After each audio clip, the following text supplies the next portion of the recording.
आज हम प्रकाश चैप्टर का आगे का जो भाग है उसके बारे में अध्ययन करेंगे। तो जैसे कि मैंने पहले आपको बताया था कि मैं लेंस के बारे में बताऊंगा। लेंस होता क्या है, पहले इस पे चर्चा करते हैं कि लेंस आखिर होता क्या है। गोलीय दर्पण में हमने पढ़ा था कि प्रकाश किरण किसी परावर्तक सतह से जाती है, आपतित होती है, आपतित होने के बाद टकराती है और वापस आ जाती है। ऐसा ही था ना। और इसके एक भाग को कलई कर दिया जाता था। कलई करने से प्रकाश जाता था, टकराता था, वापस आता था, क्योंकि ये पारदर्शी तो था नहीं।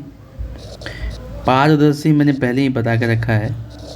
पारदर्शी का मतलब होता है जिससे आर पार प्रकाश जाए, वो पारदर्शी है। तो पारदर्शी तो ये था नहीं, ठीक है ना, नहीं था। लेकिन लेंस जो, और इसमें कौन सा घटना होता था, परावर्तन होता था। लेंस में परावर्तन की घटना होता था, मतलब प्रकाश किरण जाता था और टकरा के मुड़ जाता था।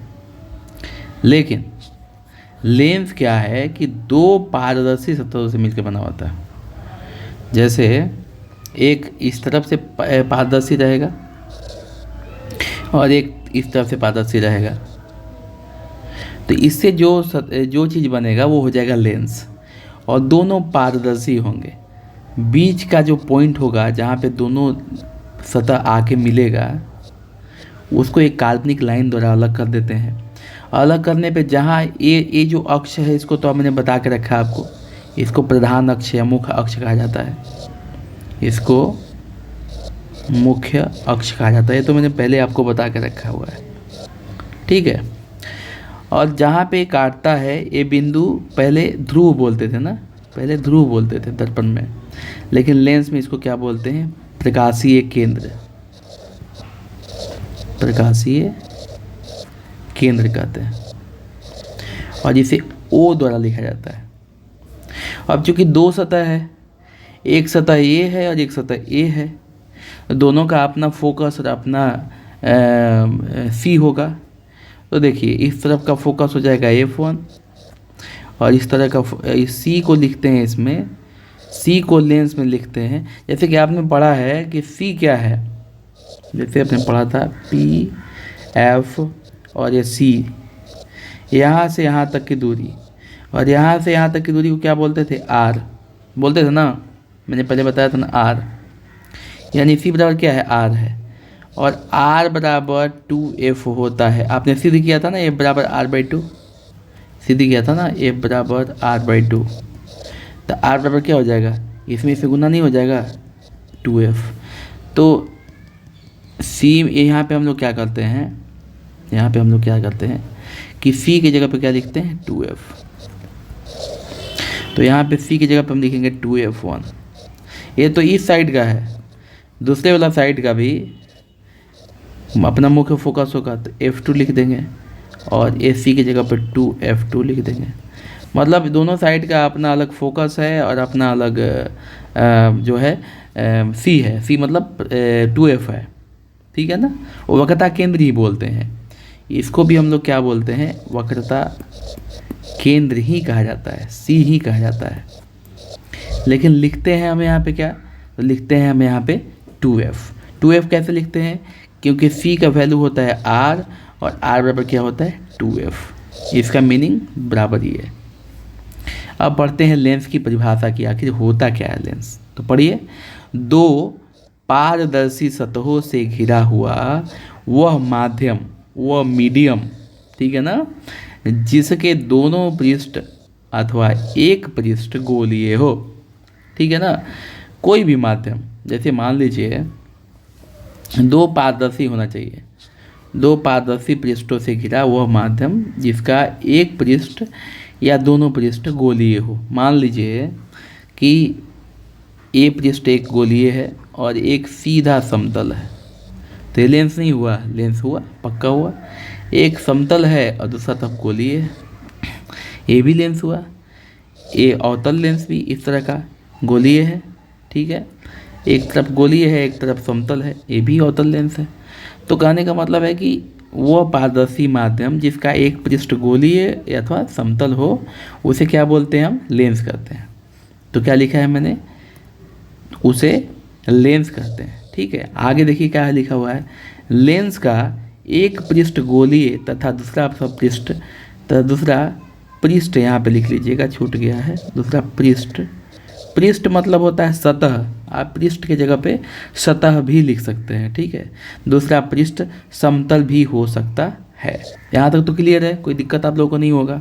अब देखिए, लेंस दो प्रकार का होता है, जैसे हमने पढ़ा था दर्पण दो प्रकार का होता है, अवतल दर्पण और उत्तल दर्पण, वैसे ही लेंस भी दो प्रकार का होता है, अवतल लेंस और उत्तल लेंस। अब दोनों के बारे में बारी बारी से पढ़ेंगे, कुछ ज़्यादा नहीं है, सेम टू सेम दर्पण और लेंस सेम टू सेम है। वहाँ पे क्या था, अवतल दर्पण में वास्तविक प्रतिबिंब, छोटा प्रतिबिंब, काल्पनिक प्रतिबिंब सब बनते थे, लेकिन यहाँ पे अवतल में सिर्फ काल्पनिक बनेगा और उत्तल में वास्तविक बड़ा छोटा प्रतिबिंब बनेगा। ठीक है ना, आगे देखिए, अवतल के बारे में पढ़ते हैं। तो क्या लिखा है मैंने, अवतल लेंस, अवतल लेंस के बारे में क्या लिखा है कि यह लेंस जिसमें अंदर की तरफ धंसे दो पारदर्शी, जैसे कि मैंने आपको पहले बताया था, पहले जैसे मैंने जिक्र किया था आपको कि दर्पण में अवतल होता है जिसका परावर्तक सतह क्या होता है, अंदर की तरफ धंसा हुआ होता है, ये अंदर की तरफ धंसा है ना, ये अवतल लेंस हो गया। अवतल दर्पण हो गया, दर्पण में क्या था कि परावर्तक सतह जो था अंदर की तरफ धंसा हुआ था। इसी को क्या किया गया कि जो दूसरी तरफ जो कलई किया जा रहा था दर्पण में, वो लेंस में कलई नहीं किया गया, वो ऐसे ही रखा गया और फिर इसका अपोजिट रख करके दूसरा रखा गया और फिर दोनों को जोड़ दिया गया। तो इससे जो बना, क्योंकि ये पारदर्शी है, पारदर्शी है मतलब इसके आर पार प्रकाश जा सकते हैं, ये पारदर्शी है, इसीलिए इसको बोलते हैं अवतल लेंस। मुझे उम्मीद है आप समझ पा रहे होंगे मेरी बातों को। आपको अगर समझ में नहीं आ रहा तो आप नीचे में कमेंट बॉक्स में अपने कमेंट दे दीजिए, हम आपको इसका रिजोल्यूशन बताएंगे, बहुत अच्छे से और समझाने का प्रयास करेंगे। ठीक है, अभी देखिए परिभाषा में क्या लिखा है, यह लेंस जिसमें अंदर की तरफ धंसे हुए दो पारदर्शी सतहों से मिलकर बना होता है। अच्छा, यह लेंस जिसमें, मिटा दीजिए इसमें, यह लेंस अंदर की तरफ धंसे, यहाँ पे लिख दीजिए हुए, यह लेंस अंदर की तरफ धंसे हुए दो पारदर्शी सतहों से मिलकर बना होता है। इसे अपसारी लेंस कहा जाता है। यहाँ तक तो क्लियर हो गया आपको। ठीक है, उसके बाद क्या लिखा है, इसे अपसारी लेंस कहा जाता है क्योंकि यह प्रकाश किरणों को अपवर्तन के बाद फैला देता है। जैसे कि आपने उत्तल दर्पण में पढ़ा था कि प्रकाश किरण, देखिए प्रकाश किरण आई, टकराई और अपवर्तन के बाद दूर भाग रही है। जो प्रधान अक्ष है ना, ये देखिए हमारा बीच वाला भाग क्या है, प्रधान अक्ष है, लेकिन ये प्रधान अक्ष से क्या हो रहा है, दूर भाग रहा है। दूर भागने के केस में क्या होता है बेटा कि जो प्रकाश हैं वो एक जगह पे नहीं टिक रही हैं, एक जगह पे नहीं हो रही, वो उधर ही प्रकाश को क्या कर रहा है, फैला देना, मतलब छितरा देना। भोजपुरी में एक लैंग्वेज है, फैला देना मतलब छितरा देना। तो प्रकाश को क्या करता है, छितरा देता है, इधर उधर फेंक देता है, इसलिए इसको क्या बोलते हैं, अपसारी लेंस। अभी आपसे एग्जाम में अगर पूछ सकता है, आपसे एग्जाम में क्वेश्चन कैसे पूछेगा, लिखेगा कि अवतल लेंस को अपसारी लेंस क्यों कहते हैं, तो आप इसके जवाब में क्या लिखेंगे, क्योंकि, यहाँ से लिखेंगे, क्योंकि यह प्रकाश किरणों के अपवर्तन के बाद फैला देता है, प्रकाश किरणों को अपवर्तन के बाद फैला देता है। फैलाने की जगह पे आप लिख सकते हैं छितरा देता है, छितरा देता है। ठीक है ना। अब देखिए प्रकाश किरण आई, लेंस पे आपतित होती है, आपतित होने के बाद इधर उधर मुड़ जाती है, फिर इसको बढ़ाया जाता है काल्पनिक रूप से, तो पता चलता है कि प्रकाश किरणें मुख्य फोकस से ही गुजर रही हैं, लेकिन ये क्या करेगा, फैला देगा, इसलिए इसे अपसारी कहते हैं। अब दूसरा आपका है उत्तल लेंस। अब ध्यान दीजिए उत्तल लेंस के बारे में। जैसे उत्तल दर्पण में आपने पढ़ा था, उत्तल दर्पण क्या था, उत्तल दर्पण ऐसे था, इसका परावर्तक सतह दर्पण ऐसे था ना, आते थे किरणें प्रवर्तित होती थी। तो उत्तल दर्पण में क्या था कि उसका जो परावर्तक सतह था उठा हुआ होता था, तो दो उठे हुए सतहों को, एक भाग कलई होता था तो कलई इसमें नहीं किया जाता, पारदर्शी होता था, इसमें क्या पारदर्शी, तो पारदर्शी के केस में दो सतह एक एक उत्तल और एक इधर से उत्तल मिला देंगे। तो चूँकि दो सतह मिलाएंगे इसलिए दो फोकस, दो वक्रता केंद्र होंगे इसमें, ठीक है। तो दर्पण के इस साइड में एक F1 होगा, एक 2F1 होगा, और दर्पण के दूसरे साइड में एक F2 होगा और एक 2F2 होगा, क्योंकि इसके दो साइड हैं। क्या है बाबू, इसके दो साइड हैं, एक ये वाला साइड है और एक ये वाला साइड है, और दो साइडों को आपस में जोड़ के उत्तल लेंस बनाया गया है। दोनों साइड का अपना फोकस और वक्रता केंद्र होगा, इसलिए दोनों का अलग अलग फोकस और वक्रता केंद्र लिखा जाता है। ये अगर सवाल आपसे पूछा जाए तो लिखिए कि ये दो पारदर्शी सतहों से मिलकर बना होता है, इसलिए इसमें दो फोकस और दो वक्रता केंद्र होते हैं, ठीक है ना। अब उत्तल लेंस की परिभाषा पढ़ते हैं। यह दो उभरे हुए सतह, मतलब उठा हुआ, उभरा मतलब क्या होता है बाबू, उभरा का मतलब हो सकता है, उभरा का मतलब होता है उठा हुआ, उठा हुआ। अगर आपको उभरा नहीं समझ में आता है तो आप उठा हुआ याद कीजिए। उभरे पारदर्शक सतहों से बना होता है, ठीक है। इसे अभिसारी लेंस कहते हैं। क्या कहते हैं बाबू, अभिसारी। जैसे मैंने ऊपर में बताया कि अवतल लेंस को अपसारी लेंस कहते हैं, लेकिन इसमें क्या बताया मैंने कि उत्तल लेंस को अभिसारी लेंस कहा जाता है। क्यों कहा जाता है वो भी मैंने लिखा है यहाँ से, देखिए। परीक्षा में आपसे पूछेगा कि उत्तल लेंस को अभिसारी लेंस क्यों कहते हैं, तो आप क्या लिखेंगे, क्योंकि यह प्रकाश किरणों को मुख्य फोकस पर अभिसरित अथवा केंद्रित कर देता है। यहाँ पे थोड़ा सा बढ़ा के लिखिएगा, क्योंकि यह प्रकाश किरणों को अपवर्तन के बाद, क्या लिखोगे, अपवर्तन के बाद, ये यहाँ पे लिख दीजिए, यहाँ पे, क्योंकि यह प्रकाश किरणों को अपवर्तन के बाद मुख्य फोकस पर अभिसरित अथवा केंद्रित कर देता है। अब नीचे ध्यान से फोकस देखिए, ध्यान से चित्र को देख लीजिए। ये देखिए हमारा फोटो हो गया, ये फोटो में हमारा क्या है, उत्तल लेंस है। प्रकाश की किरण आई, लेंस पे आपतित हुई और फोकस से गुजर गई। जितनी सारी किरणें आएगी सब कहाँ से गुजरेगी, फोकस से। जितनी सारी किरणें आएगी सब फोकस से जाएगी, कोई कहीं से नहीं जाएगी, सब फोकस से, सब फोकस से।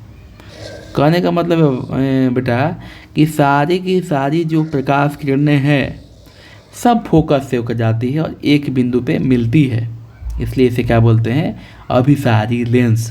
तो क्वेश्चन अगर से पूछता है परीक्षा में कि उत्तल लेंस को अभिसारी लेंस क्यों कहते हैं, तो बेटा इसके जवाब में आप लिखोगे, क्योंकि यह प्रकाश किरणों को अपवर्तन के बाद मुख्य फोकस पर अभिसरित अथवा केंद्रित कर देता है, इसीलिए उत्तल लेंस को अभिसारी लेंस कहते हैं। अब कुछ मुख्य पॉइंट है मैं आपको बता देता हूँ, नोट में नोट कर लीजिएगा इसको। आप नोट करने लायक ये है कि लेंस में सी को वक्रता केंद्र कहा जाता है। सही बात है, वक्रता केंद्र तो कहा जाता है, मैंने पहले बता के रखा है। और सी के बदले 2F लिखा जाता है, ठीक है ना। ये मैंने ऊपर में भी बताया कि सी के बदले 2F लिखते हैं, क्योंकि सी का वैल्यू बराबर होता है R और R बराबर होता है 2F। मैंने आपको सिद्ध कराया था, ये चीज़ मैंने आपको सिद्ध कराया था कि ये बराबर R/2 होता है, सिद्ध करें। तो अगर वो आप पढ़े हो, दोहराव किए हो, तो यहाँ पे आप समझ जाओगे कि सी का वैल्यू 2F कैसे लिखा जाता है। नीचे लिखा है, चूँकि लेंस दो पारदर्शी, देखिए ये चीज़ मैंने बार बार दोहराया है क्योंकि एग्जाम में कभी कभी पूछता है। चूँकि लेंस दो पारदर्शी माध्यमों से मिलकर बना होता है, तो इसलिए इसमें 2F तथा 2F होते हैं। क्लियर हो गया, ये दोनों चीज़ क्लियर हो गया। मैंने हर एक जगह बताया, शुरू से बताया क्यों होता है दो। लेंस के केंद्र को प्रकाशीय केंद्र कहते हैं, इसे O के द्वारा सूचित किया जाता है। पहले लेंस दर्पण के केंद्र को क्या बोलते हैं, ध्रुव, उसे P के द्वारा सूचित करते थे, लेकिन लेंस के केंद्र को बोलते हैं प्रकाशीय केंद्र और इसे O के द्वारा सूचित किया जाता है, ठीक है। अब हम पढ़ेंगे लेंस में, जैसे कि हम लोग दर्पण में पढ़े ना प्रतिबिंब बनने की शर्त, वैसे लेंस में भी पढ़ेंगे प्रतिबिंब बनने की शर्त। दोनों का सेम ही है। पहला क्या है कि जब प्रधान अक्ष, इस अक्ष को क्या बोलते हैं बेटा, इस अक्ष को बोलते हैं प्रधान अक्ष। तो जब प्रकाश की किरणें प्रधान अक्ष के समांतर जाएगी तो मुख्य फोकस से लौट जाएगी, ये तो हमने पढ़ाया था, मुख्य फोकस लौट जाएगी सेम टू सेम। तो यहाँ पे भी वही होगा कि जब प्रकाश की किरण मुख्य अक्ष के समांतर होकर जाती है, मतलब मुख्य अक्ष के समांतर होकर जाना ही चाहिए। जब मुख्य अक्ष के समांतर होकर जाती है तो अपवर्तन के बाद मुख्य फोकस से गुजरती है। ये कंडीशन है, गुजरना ही है, ये चेंज नहीं हो सकता है। दूसरा कंडीशन क्या था बेटा? दूसरा कंडीशन था कि जब F1 से गुजरेगी, जब प्रकाश किरण आई और सीधे F1 हो या F2 कहीं से गुजरेगी, मतलब मुख्य फोकस से गुजरेगी, तो आगे जाके अपवर्तन के बाद प्रधान अक्ष के समांतर हो जाएगी। अगर फोकस से गुजरती है तो उसे प्रधान अक्ष के समांतर होना ही है, मतलब यहाँ से यहाँ तक की जो दूरी है वो हर एक जगह पे बराबर होगा। तो मैंने नीचे में लिखा भी है बाबू, पढ़ो कि जब प्रकाश किरण मुख्य फोकस से होकर गुजरती है तो अपवर्तन के बाद मुख्य अक्ष के समांतर हो जाती है। यह नियम है, ये होना ही है, इसको चेंज नहीं कर सकते। और तीसरा नियम में हल्का सा चेंजेस है बेटा। क्या है? पहले क्या था कि प्रकाश किरण ये था P, F और C था। सी से प्रकाश की किरणें आती थी और टकरा के सी से ही वापस लौट जाती थी। लेकिन यहाँ पे थोड़ा सा अलग है। इसमें क्या होगा कि प्रकाश किरणें क्या है? पी मुख्य फोकस, पी मतलब प्रकाशीय केंद्र। ये क्या है बेटा? ये प्रकाशीय केंद्र है, प्रकाशीय केंद्र।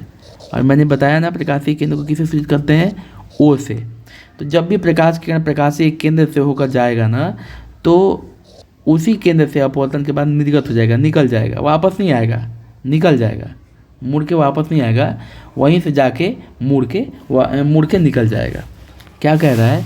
विचलित नहीं होगा। जैसे बाकी में क्या होता है कि थोड़ा सा चेंजेस होता है, विचलन होता है, लेकिन यहाँ पे प्रकाश किरणों का किसी प्रकार का कोई विचलन नहीं होगा। मतलब ओ से अगर प्रकाश की किरणें जाती है तो सीधी निकल जाती है, किसी प्रकार का विचलन उसमें देखने को नहीं मिलता है।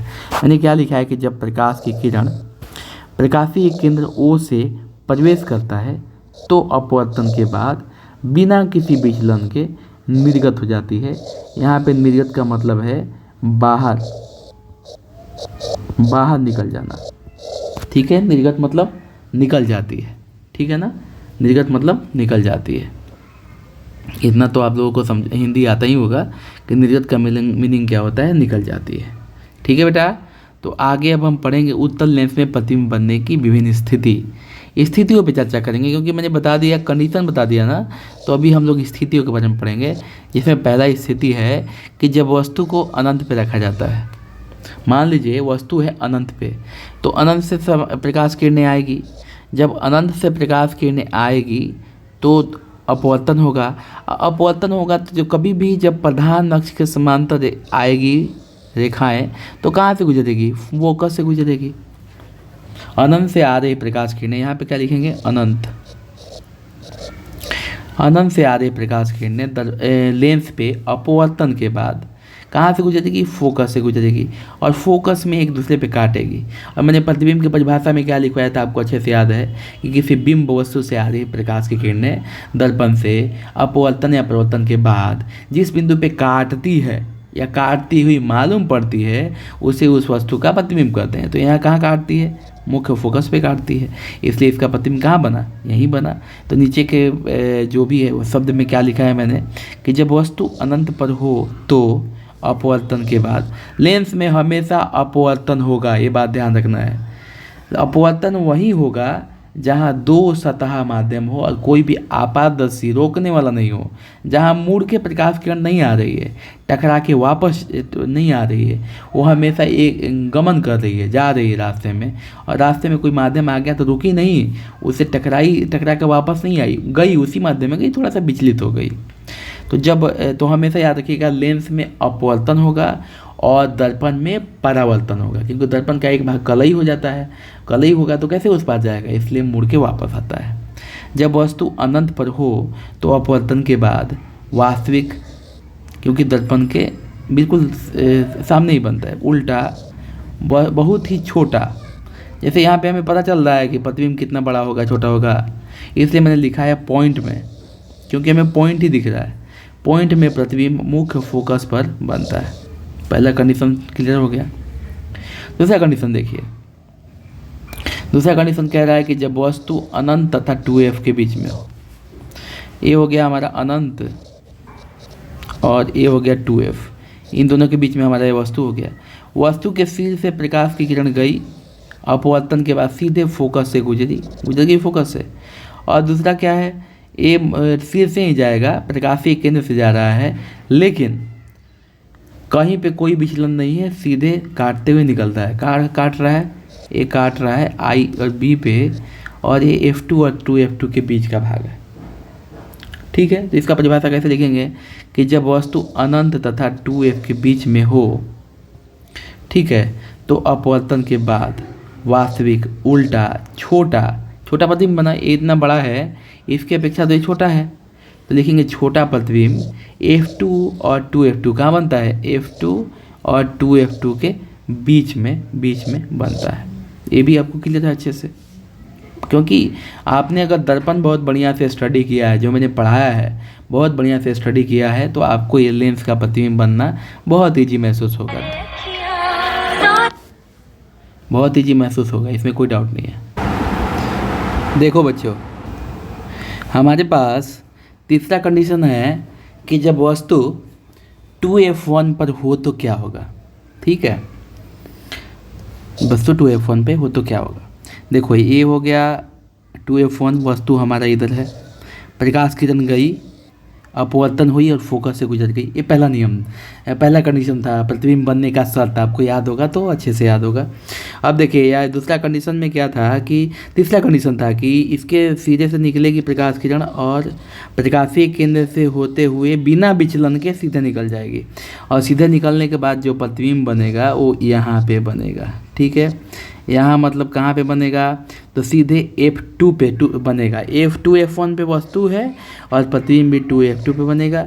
साइज भी मुझे लगता है कि दोनों का समान ही है। तो क्या लिखेंगे हम कि जब वस्तु 2F1 पर हो तो अपवर्तन के बाद वास्तविक बनेगा, उल्टा बनेगा। तीर के निशान से देखिए, तीर का निशान ऐसा है और तीर का निशान नीचे की तरफ, यानी उल्टा है।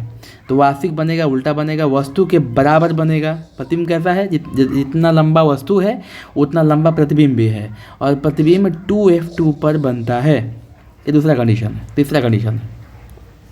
चौथा कंडीशन क्या है बाबू, जब वस्तु 2F1 तथा F1 के बीच में हो। वो जो तीनों कंडीशन अगर आपको याद रहता है, जो मैंने शुरू में बताया है, ये वाला देखो ध्यान से, जिसे प्रतिबिंब बनने के शर्त कहते हैं, इसको ये अगर आप बढ़िया से स्टडी कर लेते हैं तो आप ये नीचे वाले फिगर को बिना देखे बना सकते हैं। अगर आप उसको स्टडी नहीं किए हैं तो आप बिना देखे नहीं बना पाएंगे।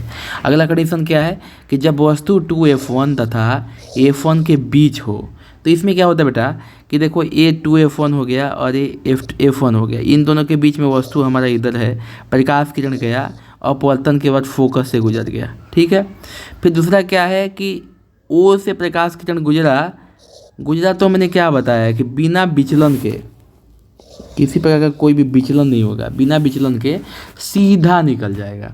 ये दोनों कहाँ काट रहा है, हमारा 2F2 यहाँ पे है और ये अनंत हो गया, इन दोनों के बीच में काट रहा है। तो प्रतिबिंब कहाँ बन रहा है, अनंत और 2F2 के बीच में, जहाँ काटेगा वहीं प्रतिबिंब बनेगा।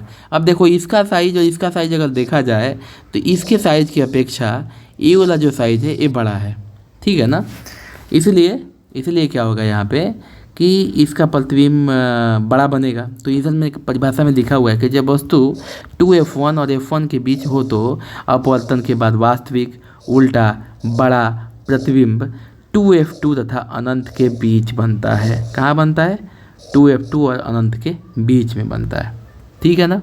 अगला देखिए, जब वस्तु F1 पे हो, 2F2 और F1 के बीच यहाँ पे रखा था पिछली कंडीशन में, अभी हमने F1 पे रख दिया। F1 पे रखा वस्तु, प्रकाश की किरण गई, जाने के बाद अपवर्तन हुआ, अपवर्तन के बाद फोकस से गुजर गई। दूसरा क्या हुआ कि प्रकाश की किरण O से गुजरी तो बिना विचलन के सीधे निकल गई। थर्ड कंडीशन था।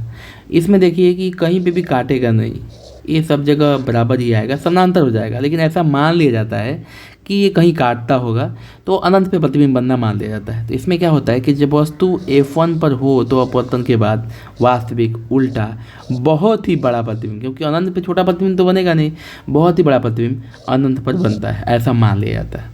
ठीक है। छठा केस क्या है, छठा और आखिरी केस क्या है, इसमें कह रहा है कि जब वस्तु O मतलब प्रकाशीय केंद्र तथा F1 के बीच में हो तो क्या होगा। ठीक है, और ध्यान दीजिए यहाँ पे वस्तु है दोनों के बीच में होने के बाद, अपवर्तन होने के बाद F से गुजर जाता है और ये प्रकाशीय केंद्र से होकर गुजरता है तो निकल जाता है। इन दोनों को हम पीछे की तरफ बढ़ाते हैं, पीछे की तरफ बढ़ाते हैं तो एक जगह पे काटता है और यहीं पे मान लेते हैं कि हम प्रतिबिंब बनता है। वस्तु की जो हाइट है वो उससे ज़्यादा प्रतिबिंब की हाइट है तो प्रतिबिंब बनता है वास्तविक, प्रतिबिंब बनता है बड़ा, लेकिन वास्तविक नहीं बनता है क्योंकि ये उसी ओर बन जाता है जिस साइड में दर्पण है, मतलब लेंस है उसी साइड में बनता है। क्या लिखेंगे कि जब वस्तु F1 तथा O के बीच में हो तो अपवर्तन के बाद काल्पनिक सीधा बड़ा प्रतिबिंब उधर ही बनता है जिस ओर वस्तु होता है। ठीक है ना, काल्पनिक सीधा और बड़ा प्रतिबिंब उस ओर ही बनता है जिस ओर वस्तु है। अब देखिए अवतल, अगला पॉइंट हम पढ़ते हैं। ठीक है ना, अगला पॉइंट क्या है बच्चा, अगला पॉइंट है कि अवतल लेंस में प्रतिबिंब बनने की स्थिति। ये बात आप हमेशा ध्यान रखिए कि अवतल लेंस में हमेशा, ठीक है ना, काल्पनिक सीधा और छोटा प्रतिबिंब बनता है। हमेशा किसी भी कंडीशन में रहे ऐसा ही प्रतिबिंब बनेगा। ऐसे इसमें सिर्फ 2 ही कंडीशन होते हैं, दोनों कंडीशन को मैं नीचे समझा दिया हूँ, आपको अच्छे से समझा देता हूँ। देखिए जब वस्तु अनंत पे हो, जब प्रकाश किरणें अनंत पे आएगी, आएगी आपतन के बाद अपवर्तन होगा और उसके बाद मुड़ जाएगी। मुड़ने के बाद इन दोनों को पीछे की तरफ बढ़ाया जाता है तो ये फोकस से गुजरती हुई मालूम पड़ती है। यानी कहने का मतलब यहाँ पे ये है कि यहाँ पे मान लिया जाता है कि प्रतिबिंब बनता होगा पॉइंट के रूप में, बहुत ही छोटा प्रतिबिंब बनता होगा पॉइंट के रूप में, मान लिया जाता है, ऐसा होता नहीं है एक्चुअली में, इसलिए इसे लिखा गया है कि प्रतीत होती है। जब वस्तु अनंत पर हो तो अपवर्तन के बाद काल्पनिक सीधा एवं बहुत छोटा पॉइंट में, क्योंकि यहाँ पे दिख रहा है कोई तीर का निशान पॉइंट है, इसलिए पॉइंट में प्रतिबिंब F1 पे बनता है। ये सब कहाँ से गुजरती है, F1 से गुजरती है। ये मान लो गई प्रकाश किरण F1 से गुजरी, ये गई प्रकाश किरण F1 से गुजरी, ऐसा मान लिया जाता है। ये सारी चीज़ें पीछे की तरफ जाएगी, ठीक है ना, ये सब पीछे की तरफ जाएंगे, लेकिन इसे पीछे की तरफ अगर बढ़ा दिया जाता है तो F1 पे काटेगा, इसलिए F1 पे मान लिया जाता है।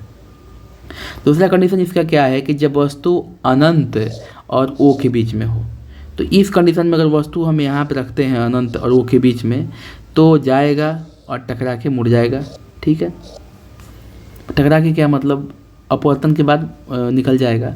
और दूसरा कंडीशन ये है कि दूसरा कंडीशन हमारे पास ये है ए वाला, ठीक है,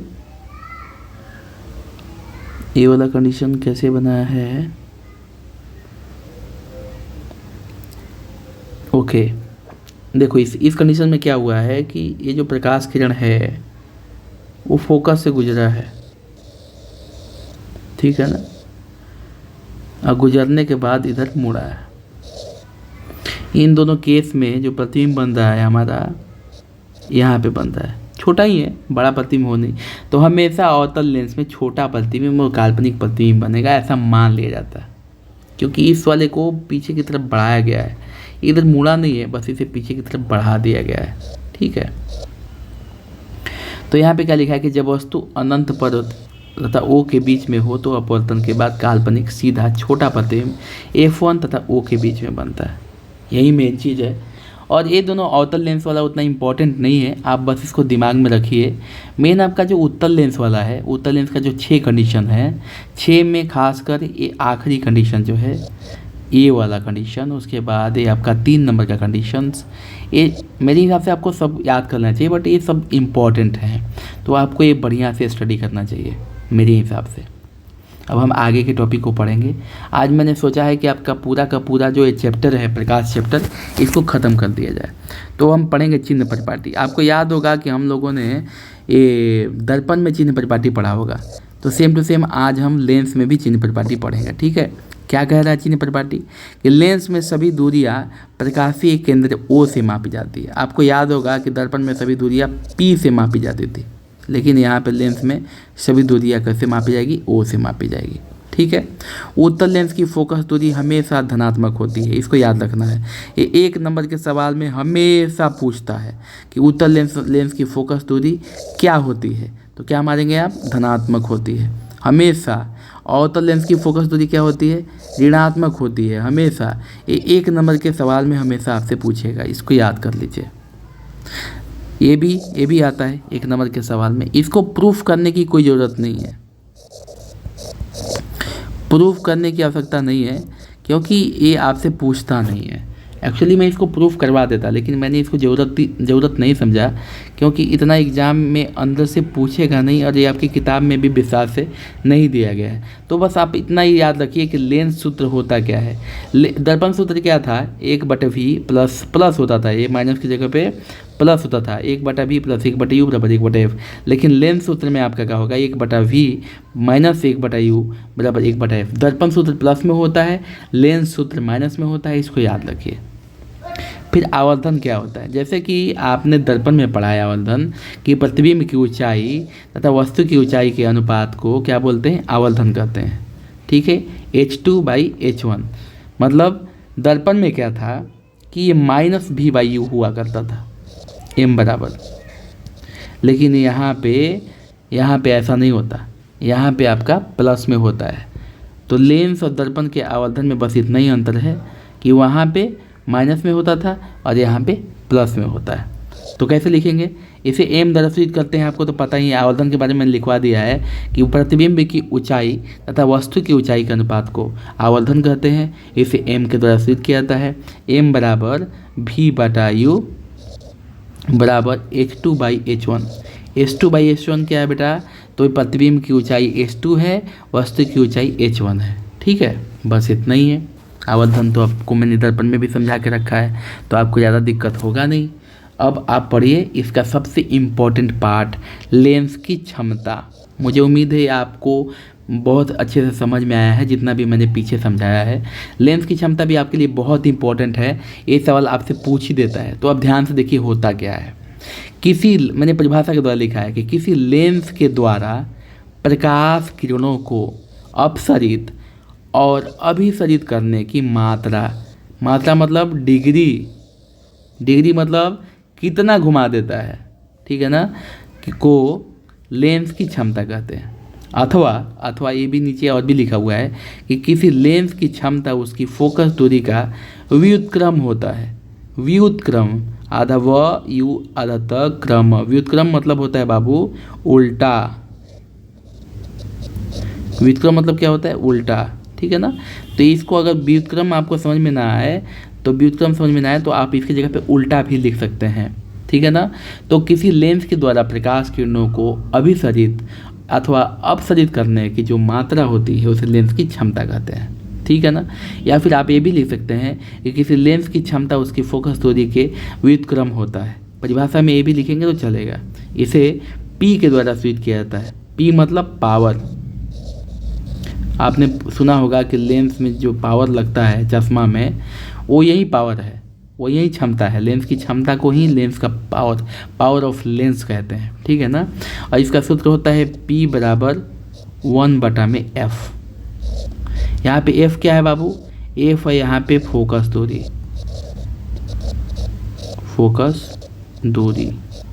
हमेशा याद रखिए F क्या है, फोकस दूरी। अब नीचे के पॉइंट 1 नंबर के सवाल में हमेशा पूछता है कि लेंस की क्षमता का मात्रक क्या होता है। तो क्या है बाबू, लेंस की क्षमता का SI मात्रक होता है डाईऑप्टर। क्या होता है, लेंस की क्षमता का SI मात्रक होता है डाईऑप्टर। हमेशा याद रखिए, इसे D के द्वारा सूचित किया जाता है। उत्तल लेंस की क्षमता धनात्मक होती है और अवतल लेंस की क्षमता ऋणात्मक होती है। ये जो इतना है आपको इसको एकदम दिमाग में डाल लेना है। ये सवाल आपको एग्जाम में पूछता है इस वाले पार्ट से। लेंस की क्षमता का SI मात्रक क्या होता है बाबू, तो डाईऑप्टर होता है। इसे D से सूचित करते हैं। फिर उत्तल लेंस की जो क्षमता होती है वो धनात्मक होती है। 1 नंबर के सवाल में पूछता है कि उत्तल लेंस की क्षमता कैसी होती है, धनात्मक, ऋणात्मक, उदासीन, इनमें से कोई नहीं। तो अब क्या मारेंगे, धनात्मक। फिर अवतल लेंस की क्षमता क्या होती है, ऋणात्मक होती है। तो ये सारी चीज़ें आपको पढ़ना है। फिर यहाँ पे मैंने थोड़ा सा लिखा हुआ है कि 1D मतलब 1 डायोप्टर बराबर 1/1 मीटर। 1 मीटर क्या, फोकस दूरी। 1 डायोप्टर बराबर 100/f इन सेंटीमीटर, यानी फोकस दूरी सेंटीमीटर। मतलब कहने का मतलब है यहाँ पे न्यूमेरिकल में सवाल आपको पूछ देगा, जैसे लिखेगा यदि किसी लेंस की फोकस दूरी 100 नहीं 100 ज़्यादा हो जाएगा, 100 नहीं 40 सेंटीमीटर है। अगर यहाँ पे सेंटीमीटर ना करके अगर मैंने यहाँ पे मीटर कर दिया, 4 मीटर है, तो लेंस की क्षमता P ज्ञात करें। तो आप कैसे बनाएंगे? इसके लिए आप सूत्र यूज करेंगे P बराबर 1/f, ठीक है ना। यानी एक के जगह पे 1 होगा और f के जगह पे आपका क्या होगा, 4 सेंटीमीटर। अब 1 को 4 से भाग दोगे तो होगा 0.25, ठीक है ना। तो पावर का मात्रक क्या होता है? पावर का मात्रक डायरेक्टर होते हैं, यानी D आंसर, ठीक है ना। इसको ऐसे बनाएंगे, लेकिन 1 में 4 से भाग दोगे तो ये आएगा 0.25। अब देखो, लेकिन यहीं पे अगर क्वेश्चन को थोड़ा सा चेंज कर दिया जाए बेटा, यहाँ पे मीटर की जगह पे कर दिया जाएगा 40 सेंटीमीटर। ध्यान दो, यहाँ पे मीटर की जगह पे अगर कर दिया जाए 40 सेंटीमीटर, तो आपका सूत्र हल्का सा चेंज हो जाएगा। क्या हो जाएगा बेटा? वही मैंने ऊपर बताया है, ये जो मैंने बताया हुआ है ना, ये वाला वही बताया हुआ है, इसलिए मैं आपको समझा रहा हूँ। अगर यहाँ पे सेंटीमीटर होगा, अगर यहाँ पे सेंटीमीटर की बात होगी, तो आपका सूत्र हो जाएगा P बराबर 100/f। ये हमेशा याद रखिएगा। अब यहाँ पे आपका 100 ऊपर होगा और f का वैल्यू कितना है, 40। बनाइए, 0 से 0 ख़त्म, 5 और नीचे हो जाएगा 2, 5/2। इसको 5 में 2 से भाग दोगे तो हो जाएगा 2.5, 2.5, और ये डायरेक्टर। और यहाँ बात है, यहाँ पे लिखा है ना, यदि किसी लेंस की अगर यहाँ पे लिखा होता, या अगर यहाँ पे लिखा होता अवतल, तो मैंने आपको क्या बताया है, अभी बताया है कि अवतल लेंस की क्षमता ऋणात्मक होती है। तो यहाँ पे आप क्या लिखते, -2.5D। लेकिन अगर यहाँ पे लिखा होता उत्तल, देखो इतने से ही फ़र्क है और कुछ नहीं है। अगर यहाँ पे लिखा होता उत्तल, तो जैसा कि मैंने आपको ऊपर बताया है कि उत्तल लेंस की जो क्षमता होती है वो धनात्मक होती है, तो हम जो यहाँ पे क्या लिखेंगे, प्लस। यही हो जाएगा आंसर, ठीक है। अब आगे के सेशन में एक टेस्ट होगा, टेस्ट के क्वेश्चन दिए जाएंगे कुछ, वो आपको बनाना है, ठीक है, और ख़ुद को टेस्ट करना है। उसके बाद के सेशन में क्या होगा कि मैं आपको आपके जो NCERT बुक के सारे सवाल हैं ना, उसको हल करवाऊँगा, ठीक है। थैंक यू, बहुत बहुत धन्यवाद। इस तरह आप मेरे साथ बने रहिए, अपने दोस्तों के साथ वीडियो को शेयर कीजिए और चैनल को हो सके तो सब्सक्राइब कीजिए। ये आपके लिए बहुत फ़ायदेमंद होगा। मेरा पढ़ाना उद्देश्य किसी प्रकार का कोई लालच नहीं है, पढ़ाने का उद्देश्य ज्ञान की वृद्धि करना, ठीक है बच्चों। तो आप लोग इसको बढ़िया से डाउनलोड करो और आगे बढ़ो।